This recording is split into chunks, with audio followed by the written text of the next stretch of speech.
Shalom bien-aimés frères et sœurs, bonjour, que le Seigneur vous bénisse, bonne nouvelle semaine, bienvenue dans la présence de Dieu, bienvenue dans notre partage quotidien Living Word, à Dieu soit la gloire, lui qui prend soin de nous chaque jour.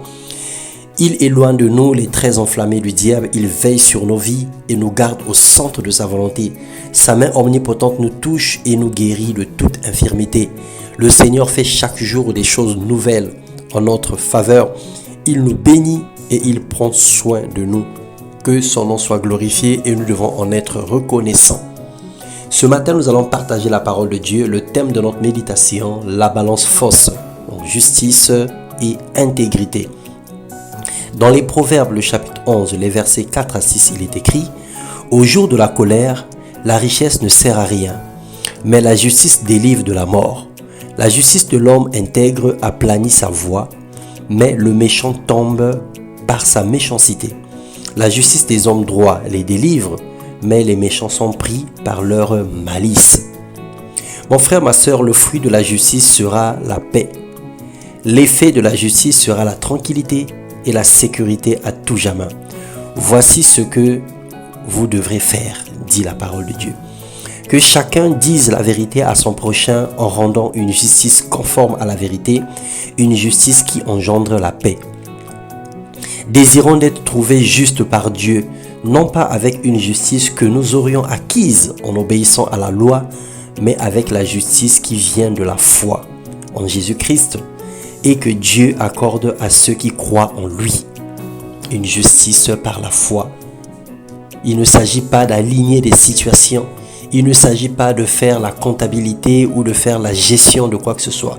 Mais il s'agit de décider de faire justice par la foi. Ça veut dire par exemple aujourd'hui, même si quelqu'un te gifle sur la joue gauche, tu lui tends également la joue droite parce que en faisant cela, tu anéantis la violence et tu emmènes la paix. Tu occasionnes une opportunité de pardon, une opportunité de réconciliation autour de toi.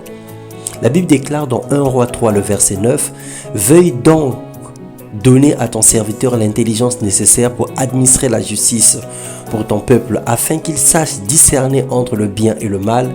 Sans cela, qui pourra administrer la justice pour ton peuple qui est si nombreux ?» Nous connaissons cette histoire du roi Salomon, qui se retrouvait devant une situation difficile. Deux femmes qui pleuraient un enfant, dont un était mort, et les deux se réclamaient du seul enfant vivant.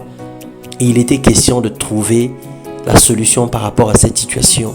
Il était question de trancher par rapport à la situation. L'une des femmes disait qu'il fallait couper l'enfant en deux et qu'on n'en parlait plus. Et l'autre disait qu'il fallait laisser l'enfant la vie sauve parce qu'il ne pouvait pas accepter de voir un autre enfant mourir. Et dans la sagesse, le serviteur de Dieu, le roi, a pu prendre une décision capitale. Et c'est de ça qu'il s'agit. C'est de cette justice qu'il s'agit. Il ne s'agit pas de la justice humaine, mais de la justice divine. La façon dont Dieu lui-même voit les choses. Nous sommes justifiés certes par la foi, mais chaque chrétien a besoin de travailler son caractère pour refléter la gloire de Dieu. Le Seigneur a fondé ses ordonnances sur la justice. Elles sont sûres. La parole de Dieu est sûre. C'est une source sûre de droit. Et nous savons qu'aujourd'hui, plusieurs nations sur la terre, plusieurs peuples ont fondé leur loi au travers de la parole de Dieu. Même s'ils ne reconnaissent pas Dieu aujourd'hui, même si certaines nations combattent même l'Église, mais des lois sont établies selon la parole de Dieu. Que ce soit la loi aux États-Unis, la loi en France, dans plusieurs pays d'Afrique, les lois sont édictées en fonction de la parole de Dieu. Il y a plusieurs choses qui sont tirées des proverbes et du Pentateuque, ça veut dire que les 5 livres de Moïse pour bâtir les lois.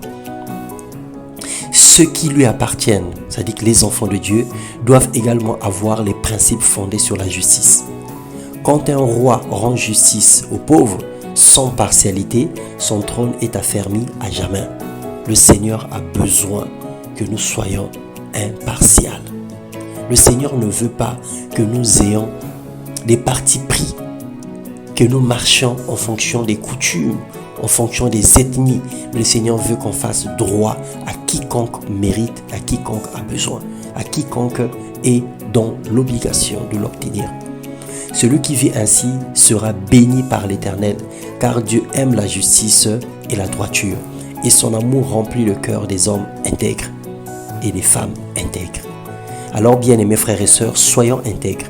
Aimons la justice et le droit dans tous les domaines de notre vie. Éloignons-nous de la corruption, éloignons-nous de tout ce qui ne glorifie pas le Seigneur. Contentons-nous du peu et évitons tout ce qui est acquis par extorsion, tout ce qui est acquis injustement ou faussement. Que le Seigneur nous bénisse et qu'il nous renouvelle l'intelligence. Nous voulons chaque jour travailler pour que notre bilan soit positif et que le deuxième semestre de cette année, que nous puissions remporter des victoires. Là où nous avons échoué hier, que nous puissions réussir aujourd'hui. Dans le nom puissant de Jésus, soyez bénis. Douce et merveilleuse semaine à tous.